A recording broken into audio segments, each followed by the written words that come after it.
Blessed Sunday. Welcome po sa Tagalog service ng Grace Fellowship Church. Ang GFC po ay isang simbahang may malayang pamumuno, binubuo ng kapatiran ng Ebanghelyo na may tipan ng pamumuhay sa isa't isa sa aming pagsamba sa Diyos, paglago kay Kristo at pagpapahayag ng kanyang pangalan sa kapangyarihan ng banal na Espiritu. Ang kapatiran ay pinangangalagaan ayon sa wastong paghawak ng Biblia at tradisyon ng pananampalatayang binigay ng minsan sa lahat ng mga banal. Mababasa po ang aming statement of faith sa aming website sa gfc.com.ph. At kung kayo po ay bisita na may mga katanungan, mangyaring lumapit po sa aming reception table katabi ng entrance na po sa likuran pagkatapos ng aming pananambahan. Ikalulugod naming sagutin ang inyong mga katanungan. Ngayon hapon po ay si Brother Ian Tolentino ang makasama po natin sa pagbubukas ng ika-4 na kabanata ng ikalawang Korinto. Ang ating teksto ay nagsisimula at nagtatapos sa isang pangitain o vision ng kalawalhatian ng Diyos. At sa pagbibigay ilaw ng banal na Espiritu, dapat ba nating hangarin si Kristo sa lahat ng kanyang kalawalhatian at pahalagahan siya ng higit sa anumang bagay sa mundo? Ang sagot po sa unang himno na ating kakantahin. Imbitahan ko po kayong tumayo at sabay-sabay po tayong umawit sa ating Diyos.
Ang malaking pangangailangan kay Kristo at na si Kristo lamang ang makapagpapatuwid ng mundo.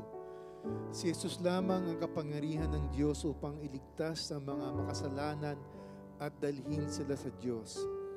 Sapagkat wala nang higit na pangangailangan kaysa makilala ang Diyos at malaman na ang lahat ng kasalanan ay pinatawad. Ang Ebanghelyong ito ang tanging totoo at pangmatagalang pag-asa sa mundong ito. At ito ang pag-asa na ibinibigay ni Jesus.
Ang pinakalayunin ng Ebanghelyo at Kristyanismo ay dalhin tayo sa kaalaman ng kalwalhatian ng Diyos. Ang biyayang ipinakita sa atin sa ating sariling buhay ay nagtutulak sa atin na nais na maranasan din ito ng iba para makita din nila ang liwanag ng Ebanghelyo.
Diyos ang lugudyo at sa atin ay humimok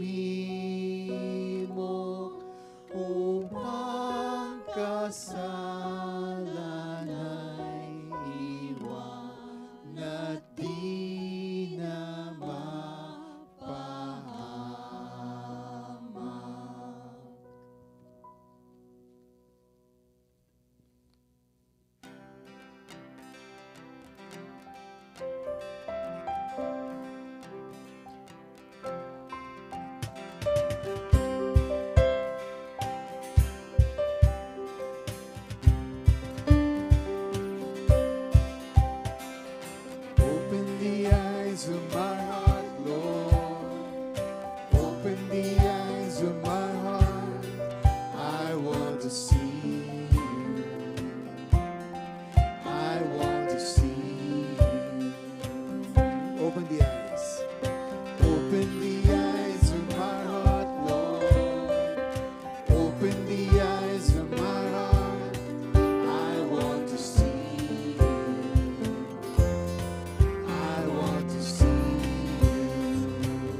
Pour out your power and love.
Manatili po tayong nakatayo para po sa pagbasa mula sa Biblia.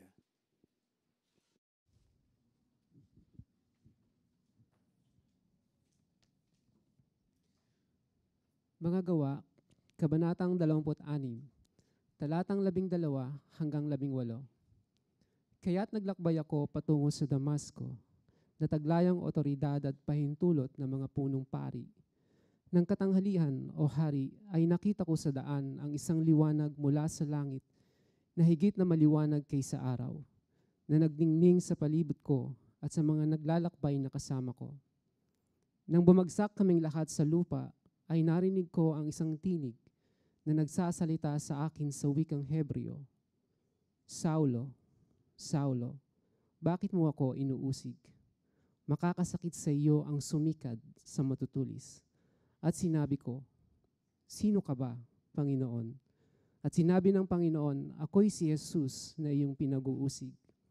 Subalit bumangon ka at ikaw ay tumindig, sapagkat sa layuning ito nagpakita ako sa iyo, upang italaga kang lingkod at maging saksi sa mga bagay na nakita mo sa akin at sa mga bagay na ipapakita ko pa sa iyo.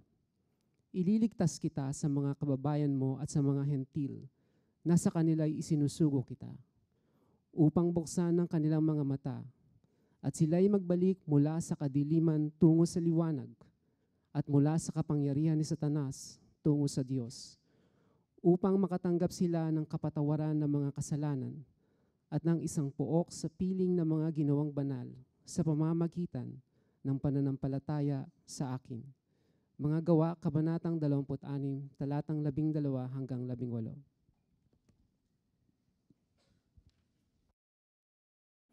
Makakapuna pong lahat.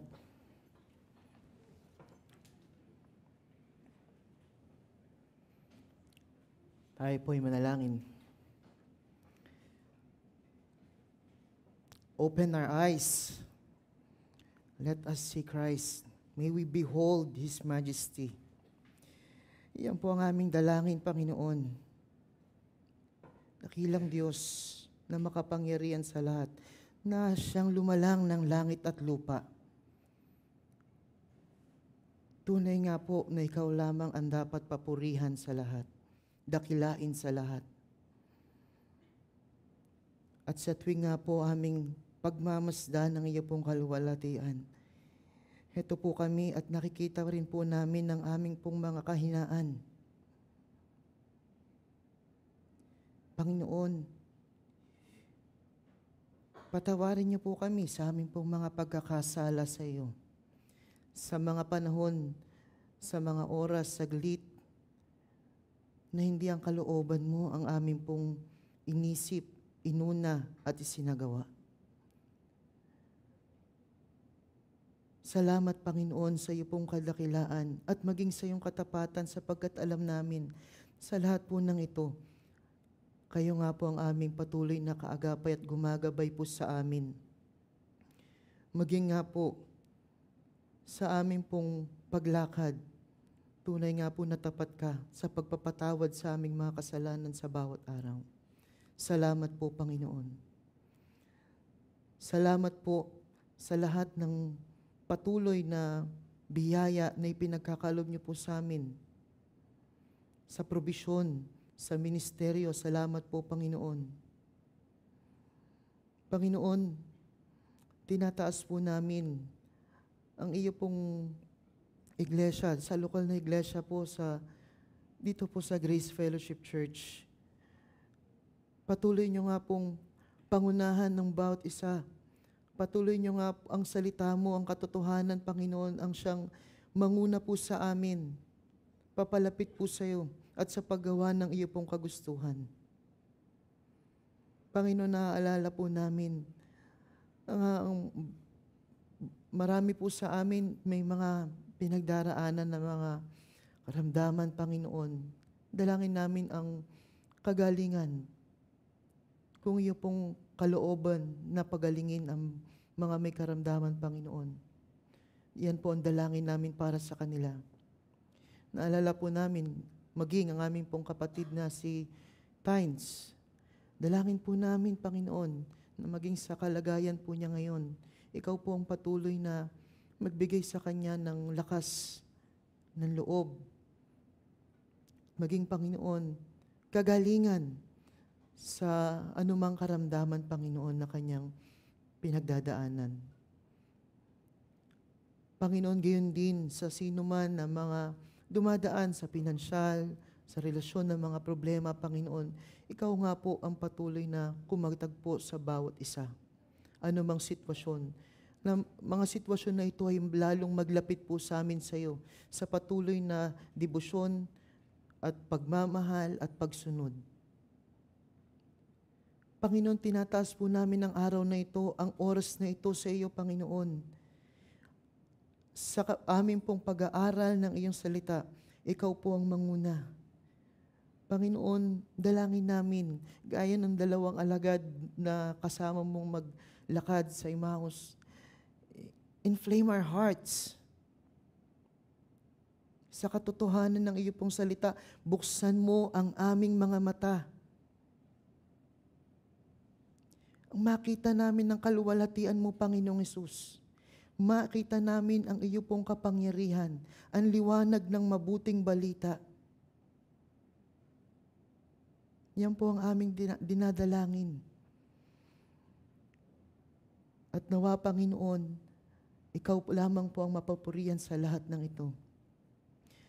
Ito po ang aming dalangin, Ama, sa ngalan ng Panginoong Hesus. Amen. Isang mapagpalang araw po sa bawat isa, mapagpalang araw ng Panginoon. Anyayahan ko po ang bawat isa na tumayo, kung inyo pong kayang tumayo. Basahin po natin ang ating pangunahing mga talata sa araw po na ito. Ikalawang mga taga-Korinto, Kabanata 4, talatang 1 hanggang 6.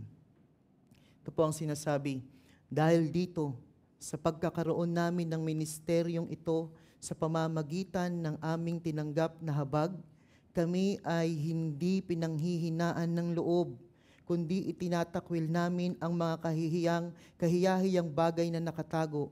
Kami ay tumatangging gumawa ng katusuhan o gamitin sa pandaraya ang salita ng Diyos, kundi sa pamamagitan ng pagpapahayag ng katotohanan ay ipinapakilala namin ang aming sarili sa bawat budhi ng mga tao sa harapan ng Diyos. At kahit ang aming ebanghelyo ay natatalukbungan pa, ito ay may talukbong lamang sa mga napapahamak. Sa kanilang kalagayan, binulag ng Diyos ng sanlibutang ito ang pag-iisip ng mga hindi mananampalataya, upang wag nilang makita ang liwanag ng ebanghelyo ng kaluwalhatian ni Kristo na siyang larawan ng Diyos. Sapagkat hindi namin ipinangangaral ang aming sarili, kundi si Kristo Jesus bilang Panginoon, at kami ay inyong mga lingkod dahil kay Kristo. Sapagkat ang Diyos ang nagsabi, magningning ang ilaw sa kadiliman, na siyang tumatanglaw sa aming mga puso upang magbigay liwanag sa pagkakakilala sa kaluwalhatian ng Diyos sa muka ni Hesukristo. Pagpalain ng Diyos ang kanyang mga salita, maaari na po kayong maupo. Muli, isang mapagpalang hapon. Huwag niyo po akong tulugan sana. That's a joke. Upang magkaroon lamang po tayo ng grip or makabalik po tayo sa track dun sa ating pag-aaral sa 2 Korinto, sa sulat ni Apostol Pablo, ay konting review lamang po.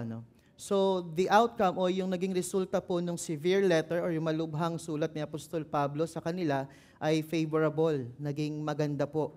Sila po ay nagkasundo-sundo at nagkaroon ng pagsisisi. At kaya nga naman po si Apostol Pablo ay sumulat sa kanilang muli. At ito nga yung ating inaaral na 2 Korinto. Basically, or technically, ito po ay ika-4 ng sulat ni Apostol Pablo sa kanila.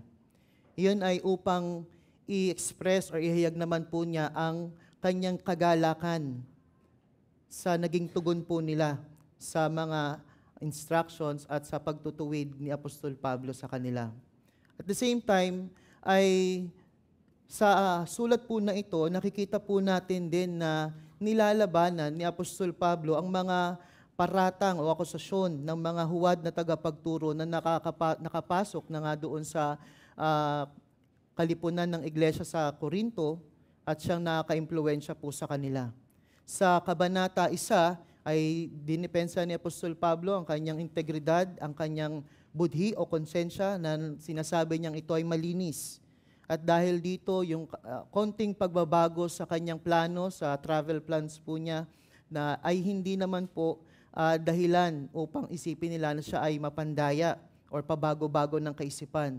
Sa Kabanata 2 ay kanya pong ipinagtibay ang kanyang pag-ibig sa mga taga-Korinto at kanyang pinakita sa kanila ang daan sa pagpapatawad. At habang siya po ay sinasalaysay niya ang mga kahirapan na pinagdaraanan po niya sa ministeryo, sa verse 13 na ikalawang kabanata ay makikita po natin sa verse 14, bigla na lamang po siyang sumabog sa pagpapahayag ng kanyang pag-asa at nagpapasalamat siya sa Diyos na si Kristo ang siya pong nangunguna sa kanila sa ministeryo tungo sa katagumpayan. At yung tema po na ito ay nagpatuloy-tuloy hanggang sa Kabanata 3 na sinasabi po ang mga biyaya o pagpapala na mayroon sa bagong tipan or the new covenant na sila nga ay bahagi. Ang bagong tipan, the new covenant, na mas higit o nakahihigit sa luma. Na ibig sabihin, ang luma, bagamat ito ay mayroong kaluwalhatian din naman, ay tumuturo lamang sa isang bagay na mas maluwalhati at mas nakahihigit sa hinaharap. Ang luma na hindi naman talaga makapagdadala sa kaligtasan, ngunit nagtuturo sa tagapagligtas, sa isang tagapagligtas. Si Kristo ang kawakasan o ang katuparan ng kautusan. At sa pamamagitan niya at siya lamang, sa pamamagitan ng kanyang sakripisyo, makatatagpo ang sinuman ng kaligtasan. At sa pamamagitan ng patuloy na pagmamasid, pagtingin, by beholding, ang kaluwalhatian niya, ang bawat isa ay binabago sa kapangyarihan ng banal na Espiritu. At lahat po ng ito ay itinuturing ni Apostol Pablo na dakilang biyaya o pagpapala. What a great blessing and privilege. Na kaya nga kanyang itinuring yung kahit na napakataas po ng kanyang background, educational background, tinuring niyang ito ay walang halaga. It's dung. Maging bahagi ng sobrang dakilang ministeryo ay talagang karangalan para kay Apostol Pablo. Napakalaking karangalan. At sa ating pag-aaralan ng mga talata ngayon, makikita natin ang maluwalhating ministeryo ng bagong tipan kung paano po ito kumikilos at ginaganap sa pamamagitan ng mga tagapaglingkod nito. Binibigyan po tayo nito ng isang modelo na dapat nating sundan sa ating personal na buhay man o sa ating ministeryo. Isang modelo, isang torch o liwanag o apoy na dapat po nating taglayin habang tayo ay narito. Ang ating pong pamagat, ang ministeryo ng bagong tipan na nagbibigay ng liwanag. Makikita po natin ang 4 na bagay sa mga talata pong ito na siya pong naglalarawan sa ministeryo ng bagong tipan or the new covenant.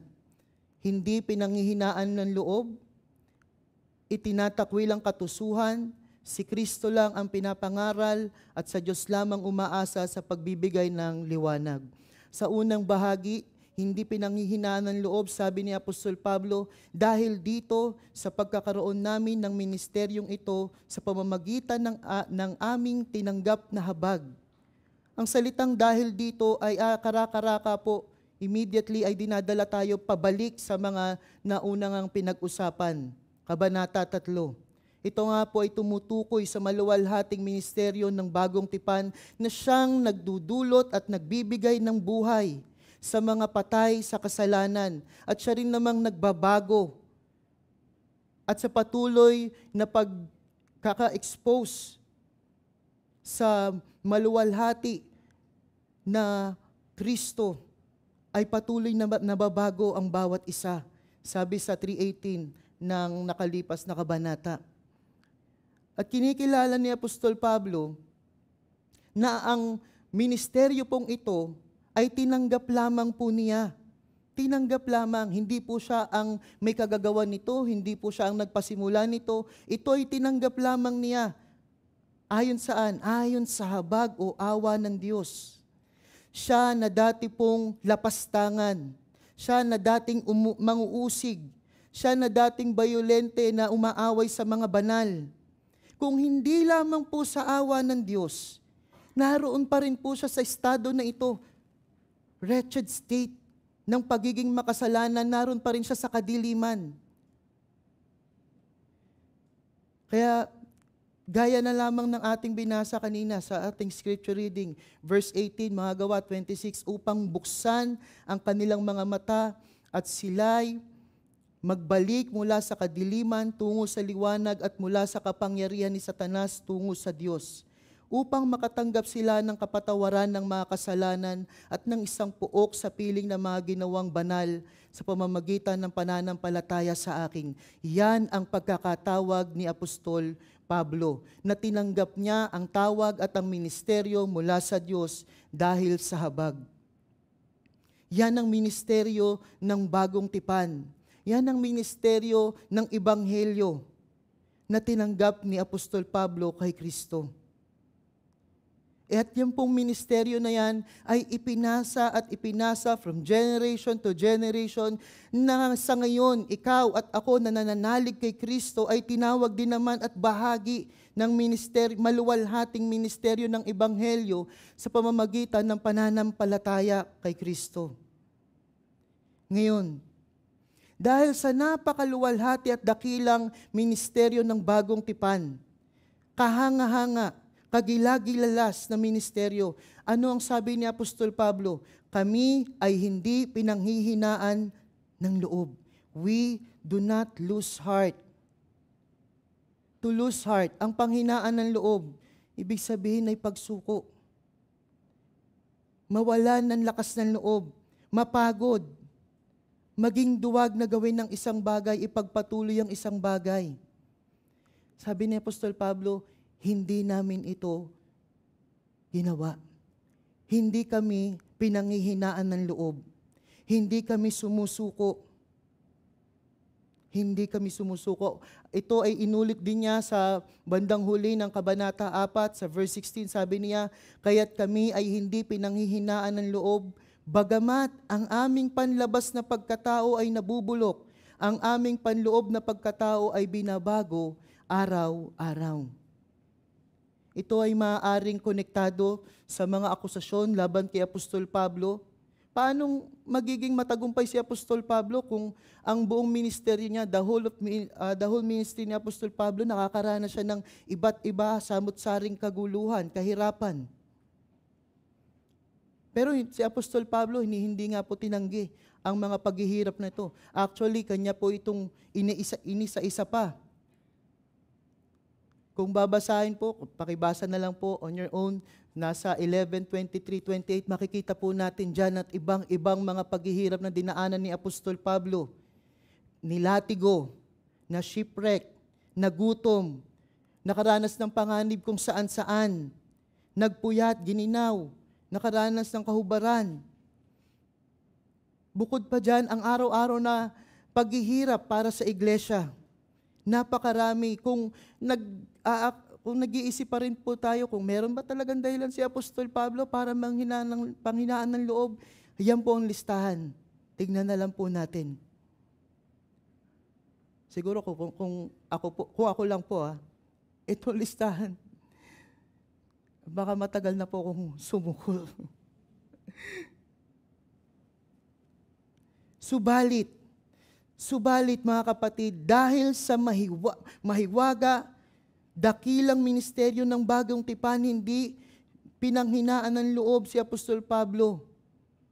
At sa kabila ng lahat ng mga hamon na ito, hindi po siya pinanghinaan. Alam ko po, malayo yung ating pong kalagayan kay Apostol Pablo ngayon sapagkat sa Pilipinas, at least dito po sa atin, wala naman pong threat sa buhay ng mga Kristiyano. Hindi ka naman po huhulihin, hindi ka naman po pupugutan ng ulo kapag nagpahayag ka ng Kristyanismo mo dito. Pero, hindi ko rin naman po itinatanggi na sa ngayon po, tayo rin naman ay may mga hamon na hinaharap sa ating pong pagka-Kristiyano sa panahon ngayon. Ang hindi maitatangging kasamaan sa paligid,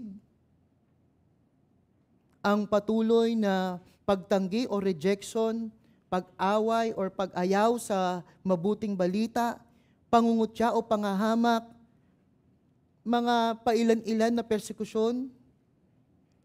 Isama na rin po natin yung ating sariling kahinaan, even yung ating pong at times failure sa pagbabanal or sanctification. Yes, ito pong mga sitwasyon na ito ay maaari din tayong panghinaan. Subalit, kunin na lang po natin ang halimbawa ni Apostol Pablo na palagi o patuloy niyang tinitignan si Kristo. Constantly beholds the glory of Christ. At ang resulta, ang bunga po nito, grace upon grace, waves of grace, alon ng biyaya sa kanyang ministeryo, na sa bawat pagliko, sa kanan, sa kaliwa, sa bawat hamon, siya po ay binabago ni Kristo mula sa isang antas ng kaluwalhatian patungo sa isa pang antas ng kaluwalhatian. Therefore, we do not lose heart. Yan po ang sabi niya. Ang pribileyo, ang kagalakan, ang pagpapala, ang kaluwalhatian na maging kabahagi ka ng kaharian at maging lingkod ng nag-iisang haring tagapagligtas ay nagbibigay po sa atin ng kalakasan, sigla, sigasig, to keep going. Ang hamon sa atin today, tayo pa rin ba ay umaasa sa awa ng Diyos, gaya ni Apostol Pablo? O iniisip na natin or unaware, baka hindi po natin naiisip, ay umaasa na lang tayo sa ating sariling lakas, sa pamumuhay Kristiyano, sa habag. Kaya may panghihina. Kalawang bagay na makikita natin sa ministeryo ng Bagong Tipan na siya nagdudulot ng liwanag ay itinatakwil ang katusuhan. Sabi ni Apostol Pablo sa verse 2, kundi itinatakwil namin ang mga kahiyahiyang bagay na nakatago. No doubt o walang duda na si Apostol Pablo po ay inakusahan na siya po ay tuso. Sabi sa 12 verse 16, Ikalawang Korinto, ako'y hindi naging pasanin sa inyo, gayunman sabi ninyo, yamang ako ay tuso, na paglalangan ko kayo sa pamamagitan ng daya. Excuse lang po.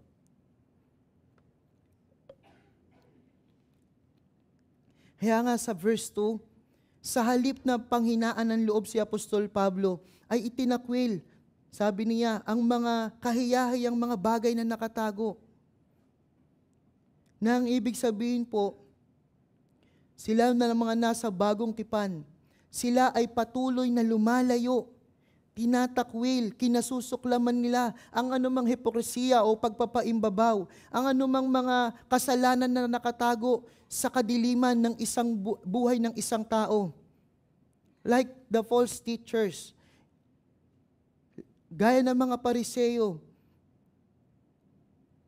na animo, sabi nga ng Panginoong Hesus ay puro maganda ang panlabas, ngunit sa loob ay kabulukan. Parang mga libingan. Yan po ang sinasabi ni Apostol Pablo dito, tinatakwil nila ang katusuhan.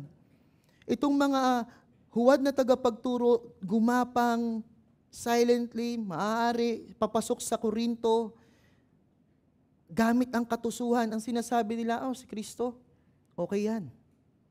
Si Kristo, okay yan. Pero wag mong kalimutan, kailangan din nating sundin pa din ang kautusan para magkaroon tayo ng katuwiran. Very clever, napakatuso ng kanilang mga pananalita.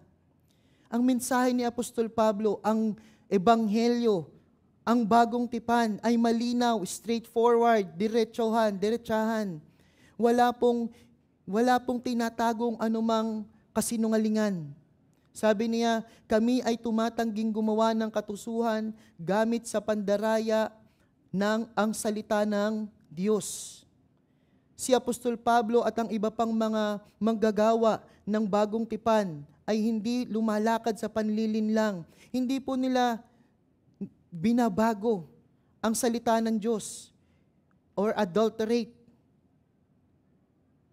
Yung original na salita para sa pandaraya, adulterate or tamper, ginamit din po sa non-biblical writing na ang ibig sabihin ay hinahaluan or pinapalabnaw, diluting. Ginagamit po nila yan, kapag kayong sa mga nagtitinda ng mga alak, pinagmimix po nila yung tubig at yung alak at para maibenta po nila. At mas malaki ang kanilang gain or kita. Yan inaakusa po nila kay Apostol Pablo. Na si Apostol Pablo, siya ang nag-iiba. Siya ang nagpapalabnaw ng salita ng Diyos. Hindi niya binibigyan ng diin ang kautusan ni Moises. After all, ang kautusan ay meron din namang kaluwalhatian, sabi ng mga Judaizers. Yan po yung pinag-aralan natin ng mga nakaraan at pinaliwanag.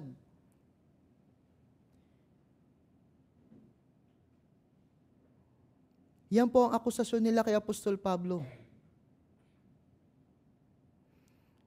Ngayon, hindi po ito yung mga ganyan pong mga pandaraya, tampering, adulterating. Hindi po ito nalalayo rin sa panahon natin ngayon. Tinignan ko po sa YouTube or YT. Nakita po ko ng ang daming gimmicks on stage. Meron pong pastor na nag-preach, nakapajama. May nag-preach, may totoong kotse sa likuran. Meron ito, sa entrada po niya sa stage, through zipline. Wow. Hindi pa po ako nakapag-zipline. Meron nag-preach, may hagdanan, may ladder. Ako personal, nakakita po ako ng may nag-preach na may malaking balyena. Props. Trivia, sino kaya pinipreach niya? Walang sasagot? Baka masagot ni Caleb, wala dito. Of course, it's Jonah, no? Sinong makakapantay, makaka-match sa mga katusuhang ito? Kapag, hayaan niyo po linawin ko, kapag ang mga ganito pong uri ng gimmicks ay pinalitan na ang purong pagpapahayag ng salita ng Diyos ng Ebanghelyo, sapagkat seldom naman po nating makikita ang mga ganitong may uri ng paraan ng pagtuturo na ituro talaga nila ng tapat ang salita ng Diyos. Kapag yan po ang pumalit sa purong pagtuturo ng salita ng Diyos, something is wrong, mga kapatid. Cleverness at its finest. Pinalitan na po nila ang pagtuturo ng salita ng Diyos sa pamamagitan ng mga kakaibang gimmick na ito. Only to find out, ano ang kanilang hinahabol? Sa mga nakikinig, resources, ang kanilang mga kaperahan, savings. Baliktarin niyo yung mga inyong mga payong.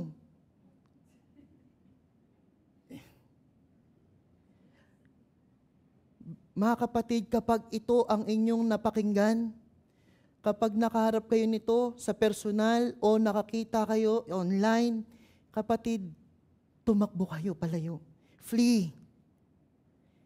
Sabi ni Apostol Pablo, hindi ito ang paraan. Hindi kami gumagamit ng katusuhan, pandaraya sa salita ng Diyos, kundi sa pamamagitan ng pagpapahayag ng katotohanan ay pinapakilala namin ang aming sarili sa bawat budhi ng mga tao sa harap ng Diyos.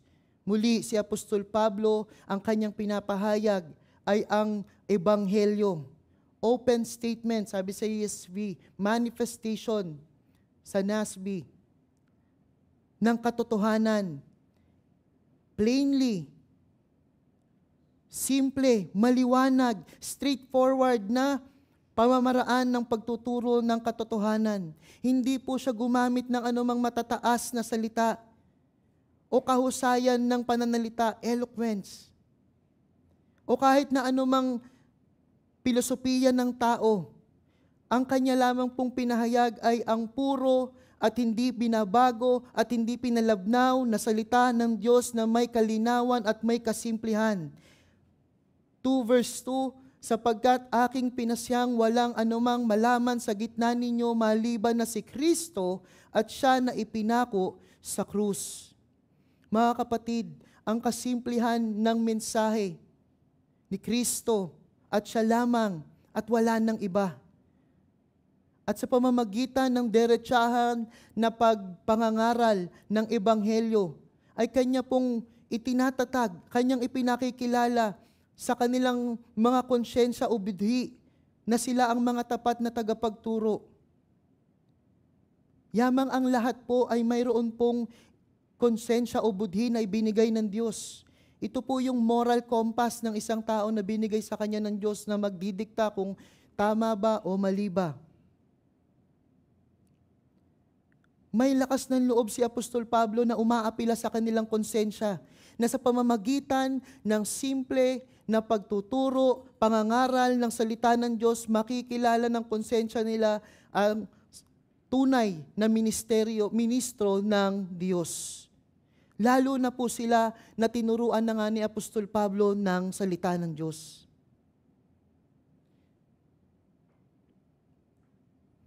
At sa wakas ng verse 2, sabi niya, ito ay ginagawa nila sa harapan ng Diyos.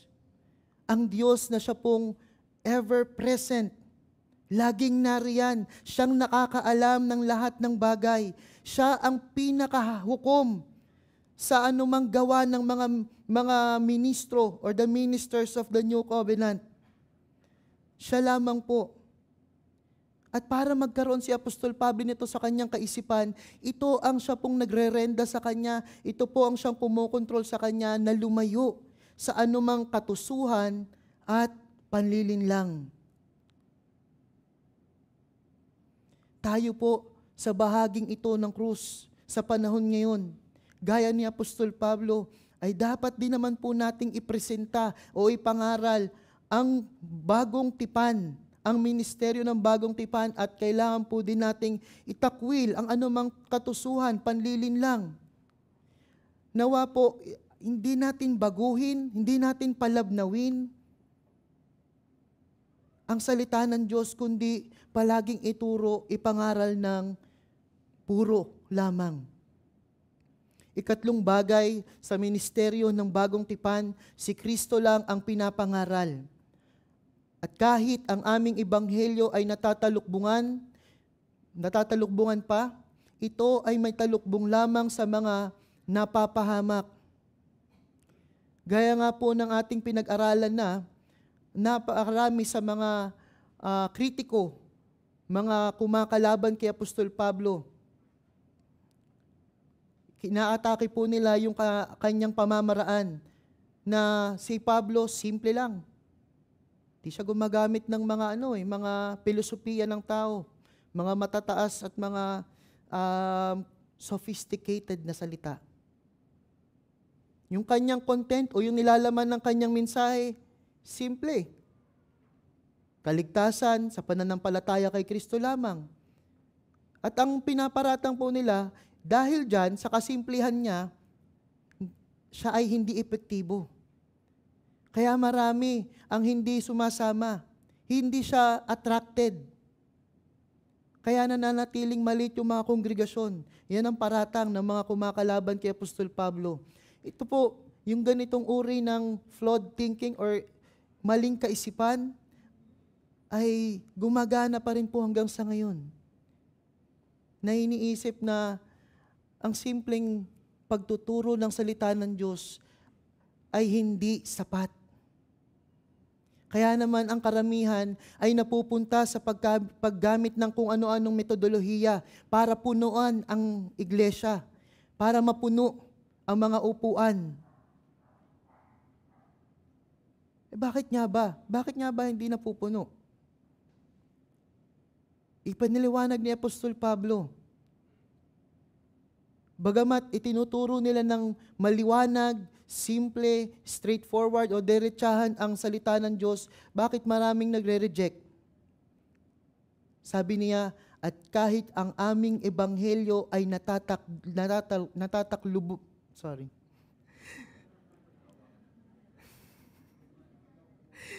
natatalukbungan pa. Ibig sabihin, hindi nila maunawaan. Hindi nila makita ang kaluwalhatian ni Kristo na siya pong isinalarawan na sa nakaraang talata sa Kabanata 3. At bakit hindi nila maunawaan? Bakit natatakluban? Ito po ay natatakluban lamang para sa mga mapapahamak. Sila po iyon. Para sa mga napapahamak.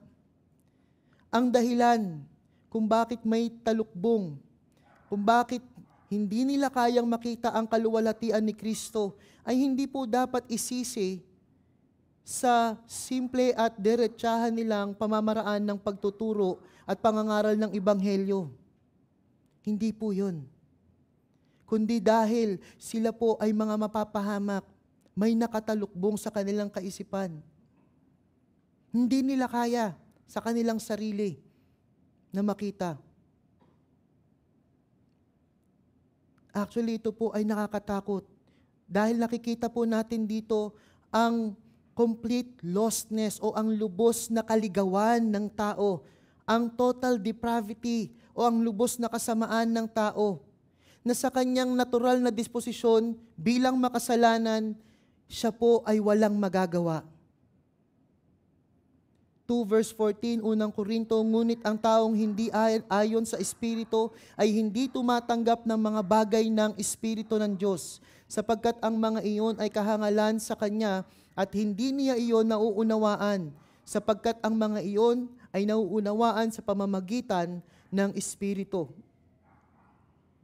Maliwanag po na pinapakita lamang nito na may dalawang uri ng tao sa mundo pong ito, mga kapatid. Kung inaantok ka na po, ito na yun. Pakigising yung sarili mo.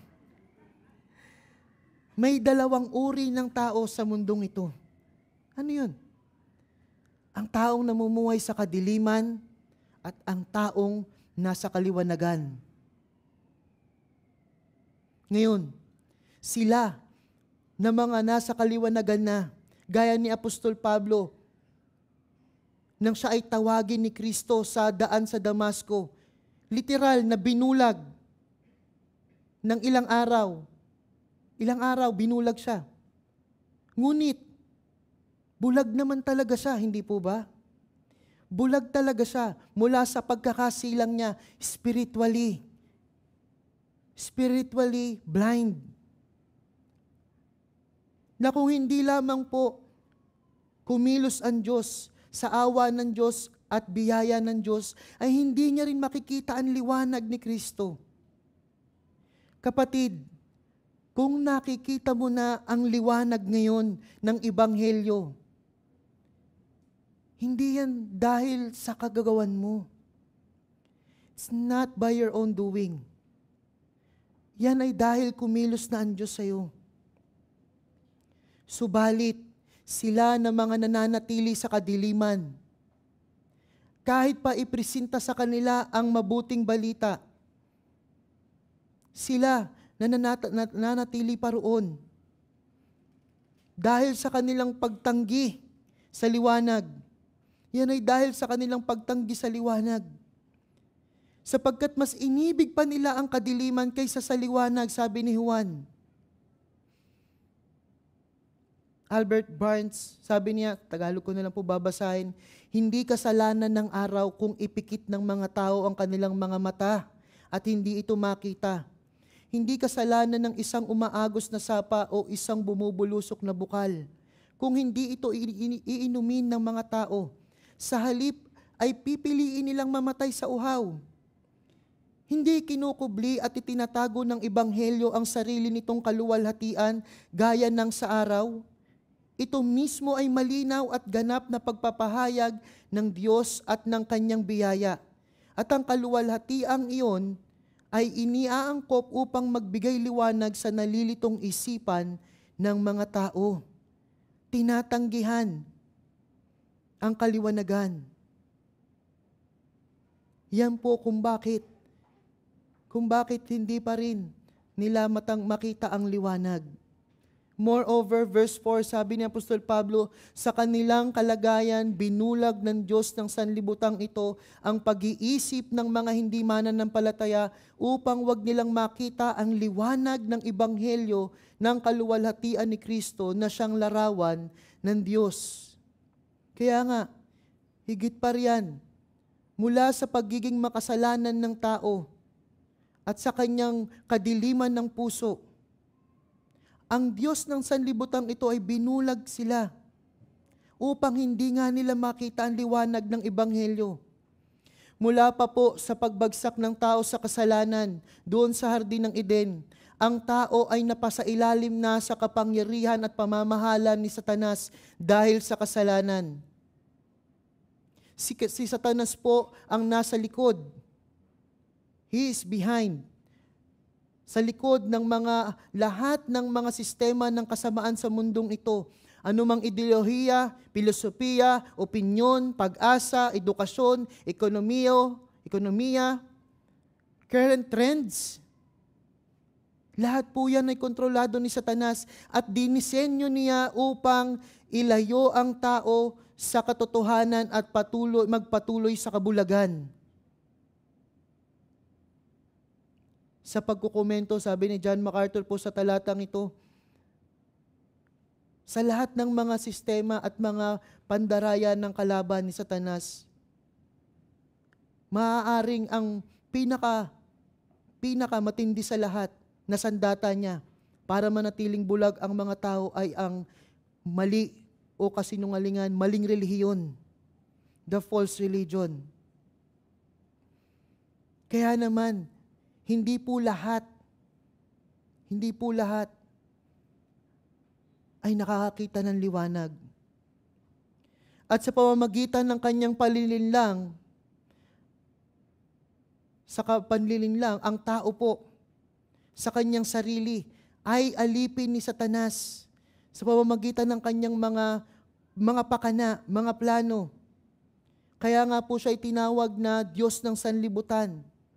Ang tao ay walang magagawa na labanan sa kanyang sarili ang anumang kagustuhan ni Satanas at ang sistema niya. Kaya ang tao ay sunod-sunuran lamang sa masamang sistema ng mundo. In reality, kaya nga ang tao ay sumasamba kay Satanas. Siya yung Diyos-Diyosa nila bilang mga makasalanan. Efeso 2:1-3, kayo nooy mga patay sa inyong mga pagsalangsang at mga kasalanan na dati ninyong nilakaran ayon sa lakad ng sanlibutang ito, ayon sa pinuno ng kapangyarihan ng himpapawid ng Espiritu na ngayon ay gumagawa sa mga anak ng pagsuway.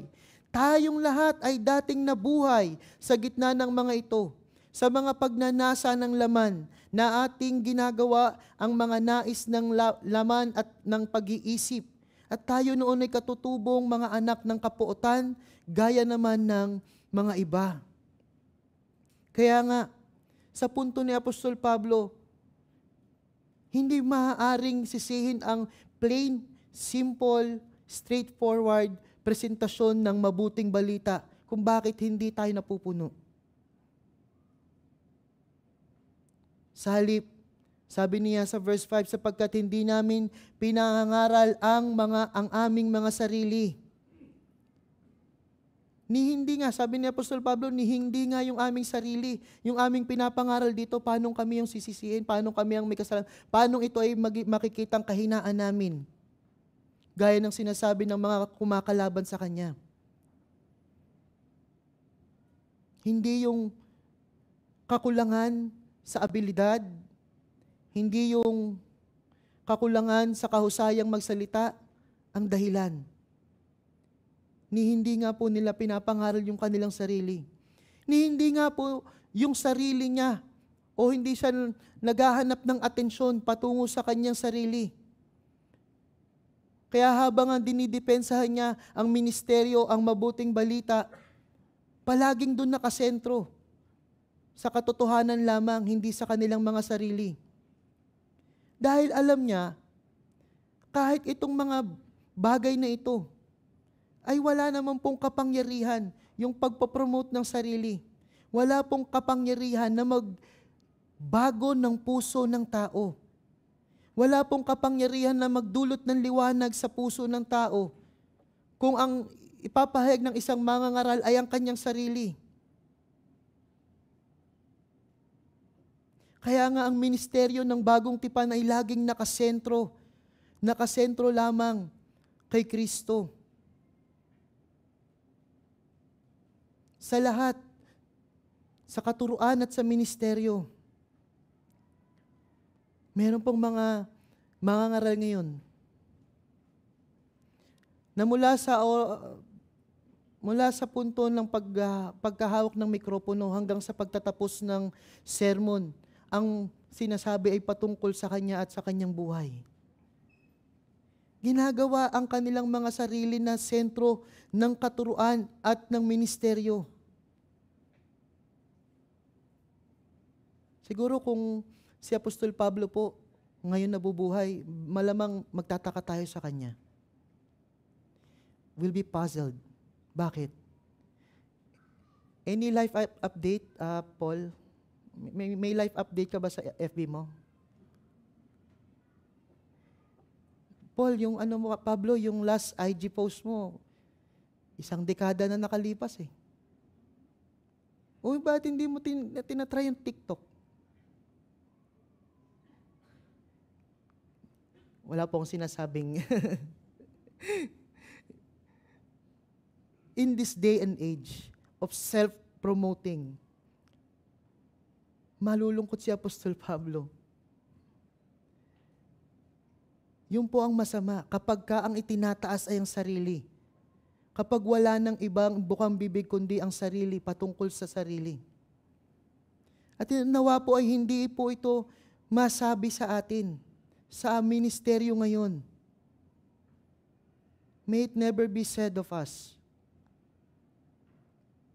But instead, ito po ang ating dapat kopyahin, kundi si Kristo Jesus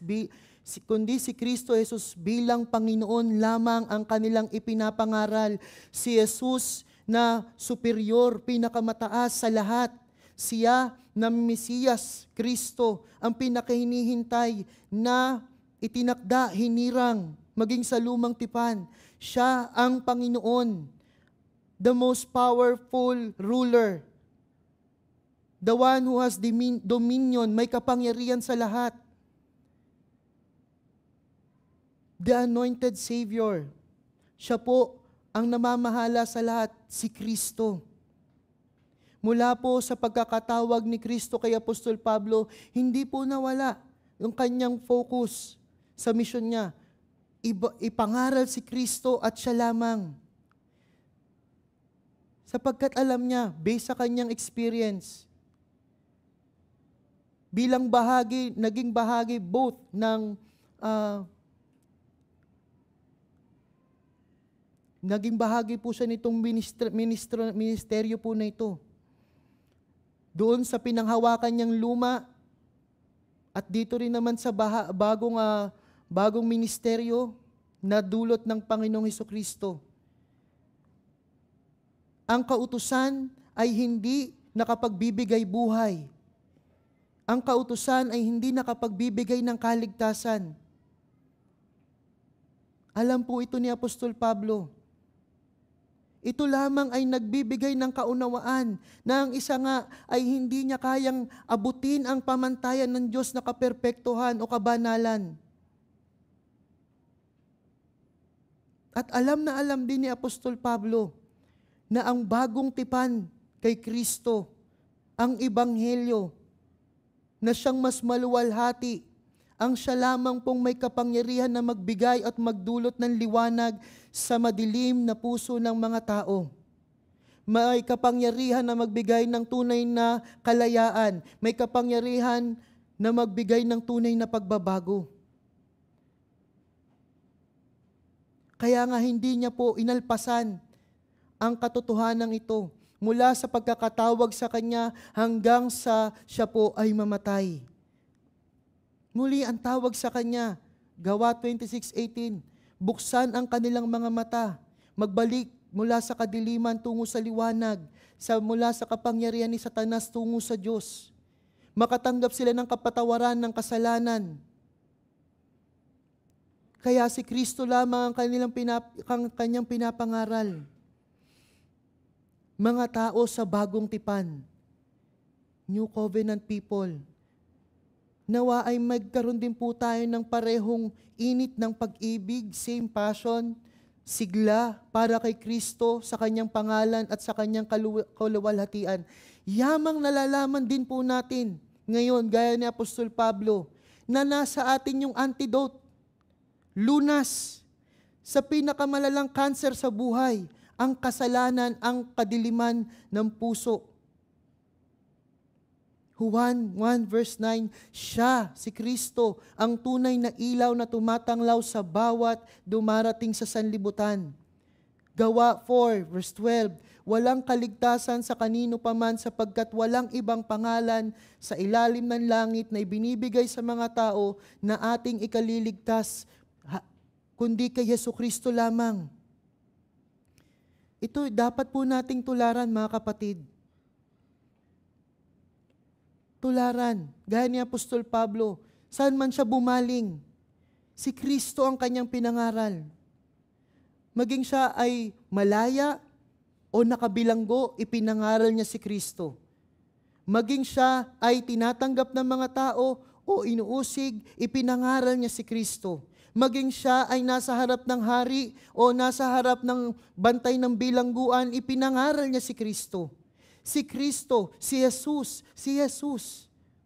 Siya na bumaba mula sa kalangitan patungo dito sa lupa, namatay upang bayaran ng ating mga kasalanan, inilibing at muling nabuhay sa ikatlong araw. Siya lang at wala ng iba. Maluwalhating ebanghelyo. At kami ay inyong mga lingkod dahil kay Kristo. Unlike ng mga mapagmataas, self-promoting, self-serving na mga false teachers, mga huwad na tagapagturo, si Apostol Pablo at ang kanyang mga kasama sa ministeryo ng Bagong Tipan ay mga alipin. Alipin nino? Ng iglesia. Servants of the church. Bakit? Sapagkat ang iglesia, ang mga hinirang minamahal ni Kristo, sila na tinubos ni Kristo sa pamamagitan ng kanyang napakahalagang dugo.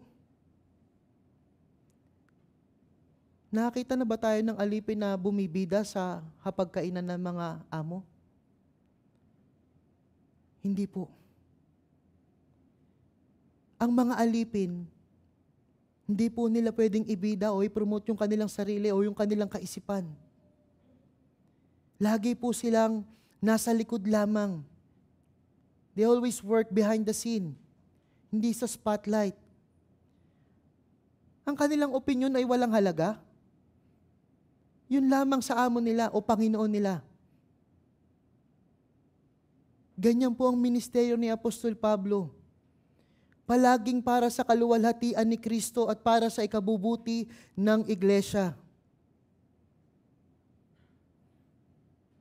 Ang huling bagay na ating makikita sa ministeryo ng Bagong Tipan, sa Diyos lamang umaasa para sa pagbibigay ng liwanag.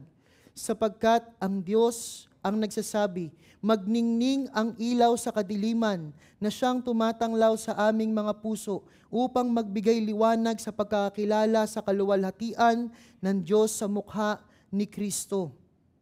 Ito po ay maliwanag na reference po ni Apostol Pablo sa Genesis 1 verse 3 na sinasabi, at sinabi ng Diyos, magkaroon ng liwanag, at nagkaroon ng liwanag. Anong ibig ni Apostol Pablo na ipakita sa kanila rito?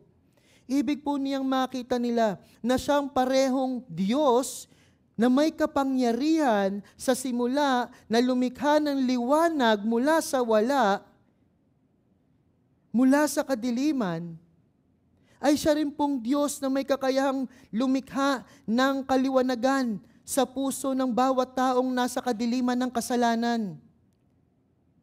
Siyang parehong makapangyarihang Diyos na lumikha ng pisikal na liwanag, ay siya rin pong lumilikha ng liwanag na espiritual sa puso ng mga tao. Kaya nga, that is why, sa ministeryo na ito ng Bagong Tipan, na tinawag si Apostol Pablo at gayon din naman tayo, ay dapat pong mag-rely o dumipende lamang, umasa lamang sa kapangyarihan ng Diyos. Sapagkat siya lamang po ang may kapangyarihan magbigay ng liwanag sa ating madilim na kaisipan at puso. Kaya nga hindi na kailangan pa ng matataas na salita o kahusayan ng pananalita kagaya ng mga magagaling manalita na nakikita po natin all around, Facebook or sa whatever. Hindi po yun.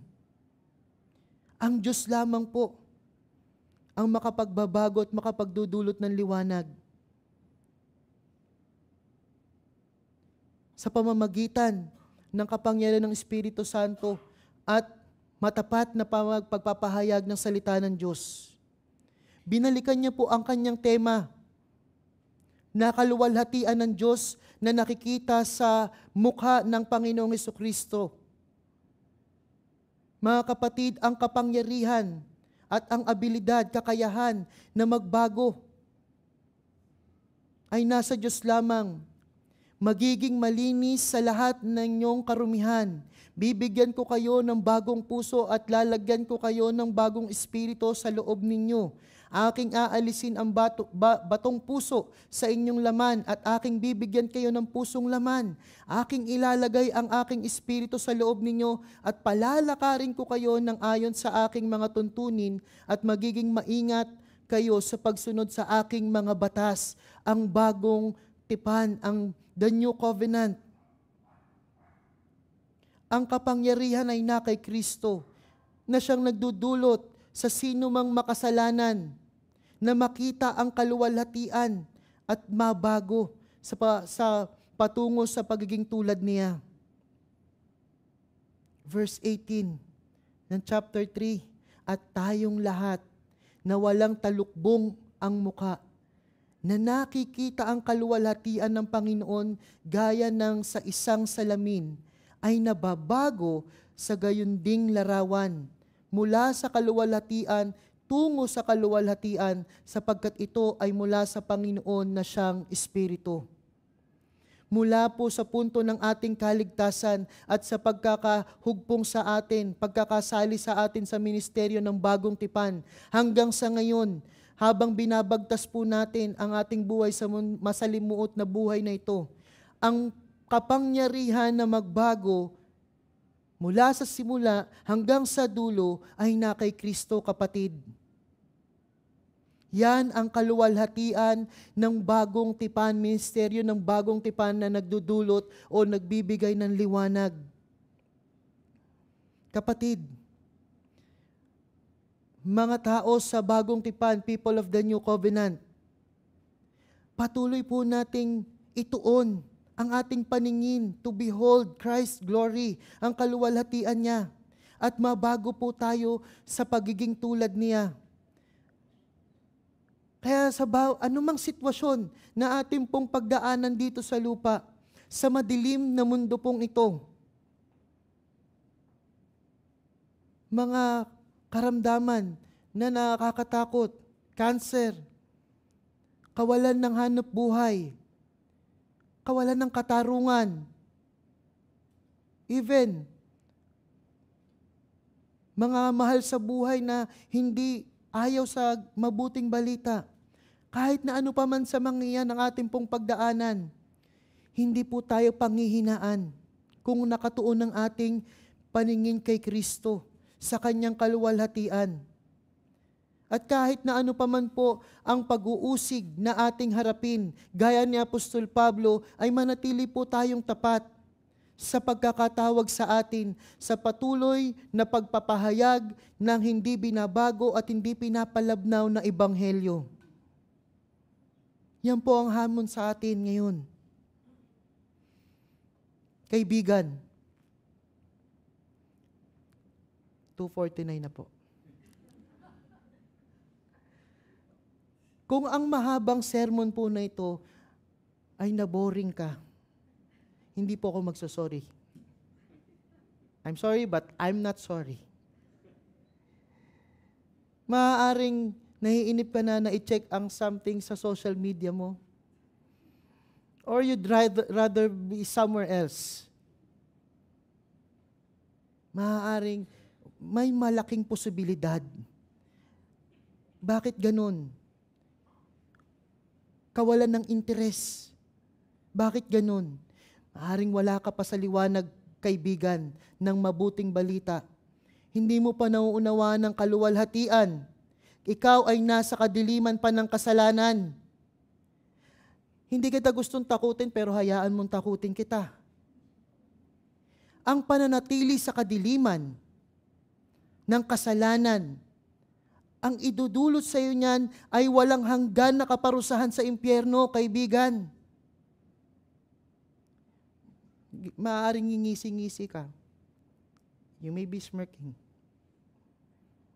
O maaaring humihikab ka nga.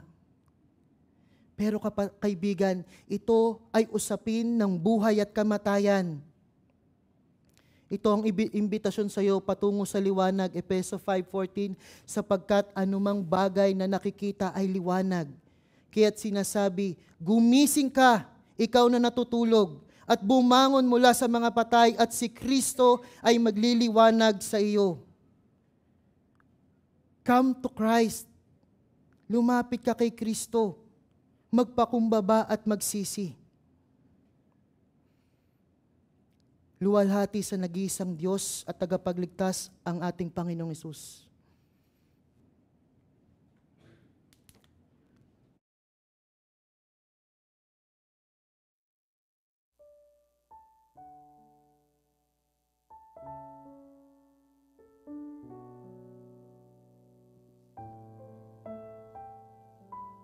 Maaari po tayong tumayo sa ating pong pagtatapos.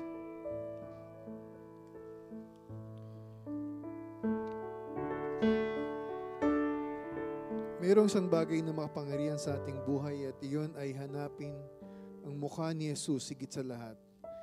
Tinatawag tayo ng Diyos upang tumuon sa Kanya. Dito nagbabago ang lahat. Habang nagpasya tayong ituon ang ating mga mata kay Jesus ngayon, na nakatingin ng buo sa Kanyang kamanghamanghang pagka-Diyos, naway ang mga bagay sa mundong ito at lahat na bumabagabag sa atin ay lumabo sa liwanag ng Kanyang kaluwalhatian at biyaya.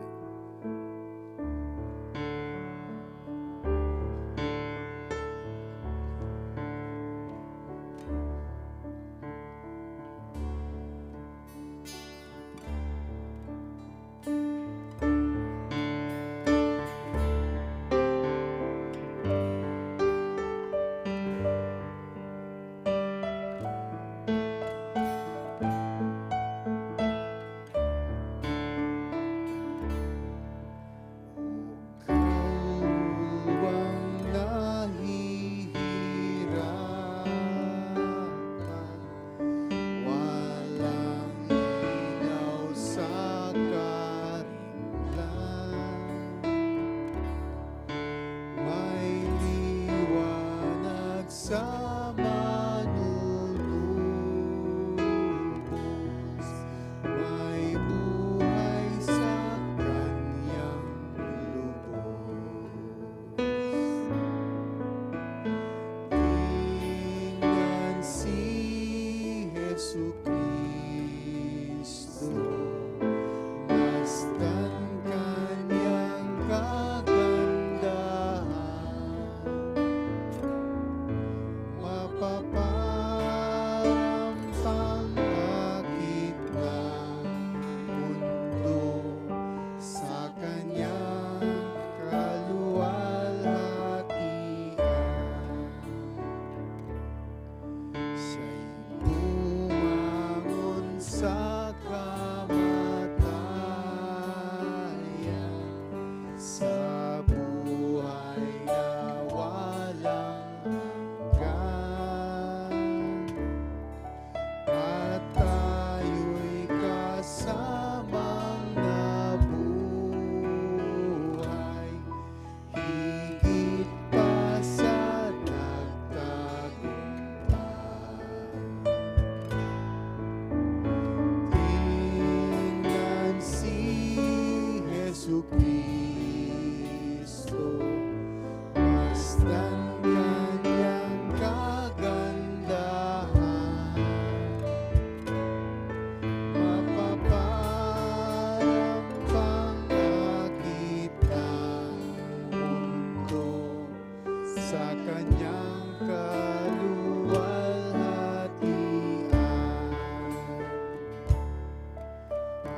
Pangako niya'y di nagbabago, hindi ka masisipayo. At sa mundo'y ipamalita ang Ebanghelyong dakila.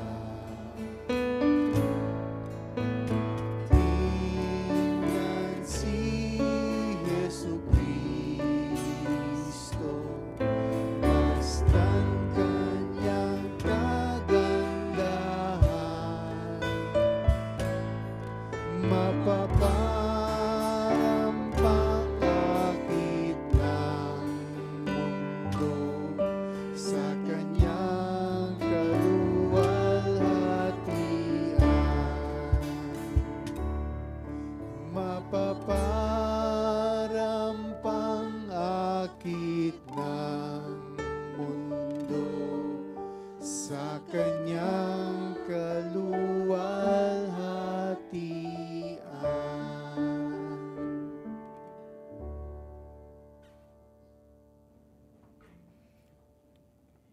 Ilang paalala po sa ating church life. Okay, mga pagkakataon to behold Christ. PDF 242 Bible Study. Ito po ay ngayong Webes, Mayo 29. Ganap po na ika-7 ng gabi. Yan po ay gaganapin dito sa GFC Center. May palabok po, di ba, Pastor Peter? Meron. Ayan. Puro Daniel 9.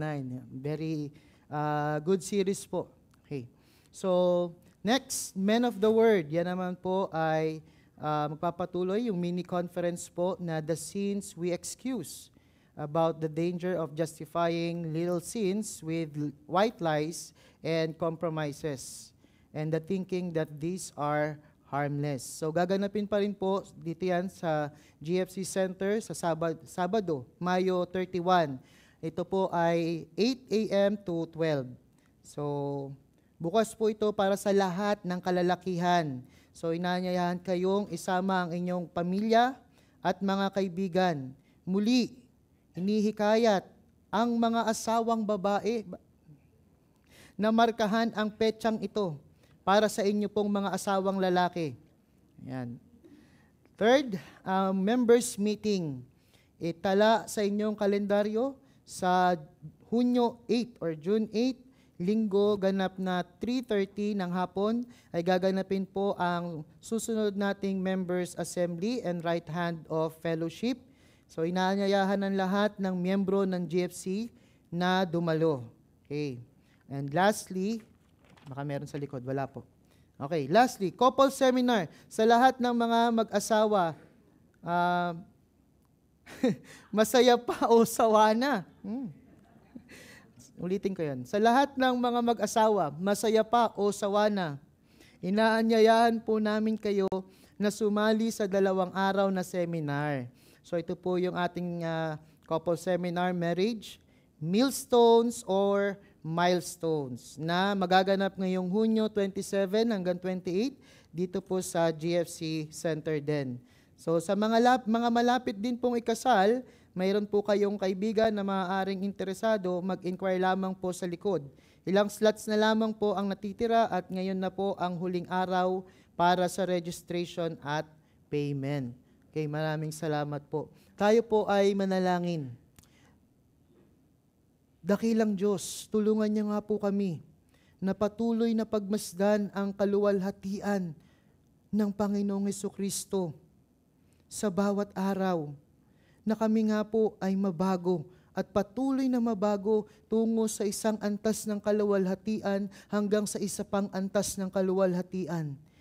So much so na ikaw po ang palagi naming iisipin. Ikaw lamang po ang lagi naming ibibida sa bawat kanto, bawat pagkain, bawat hapagkainan, o bawat pakikipag-usap. Ikaw ang aming ibida. Tulungan niyo nga po kami at tulungan niyo rin po kaming manatiling tapat sa pagkakatawag niyo nga po sa amin. Panginoon, yan po ang aming dinadalangin hanggang sa ikaw ay muli nang bumalik at bumalik ka na nga po, Panginoon. Yan po ang pinakahahangad ng aming mga puso. Pagpalain ka nawa ng Panginoon at ingatan ka, paliwanagin nawa ng Panginoon ang kanyang muka sa iyo at mahabag sa iyo, ilingap nawa ng Panginoon ang kanyang muka sa iyo at bigyan ka ng kapayapaan.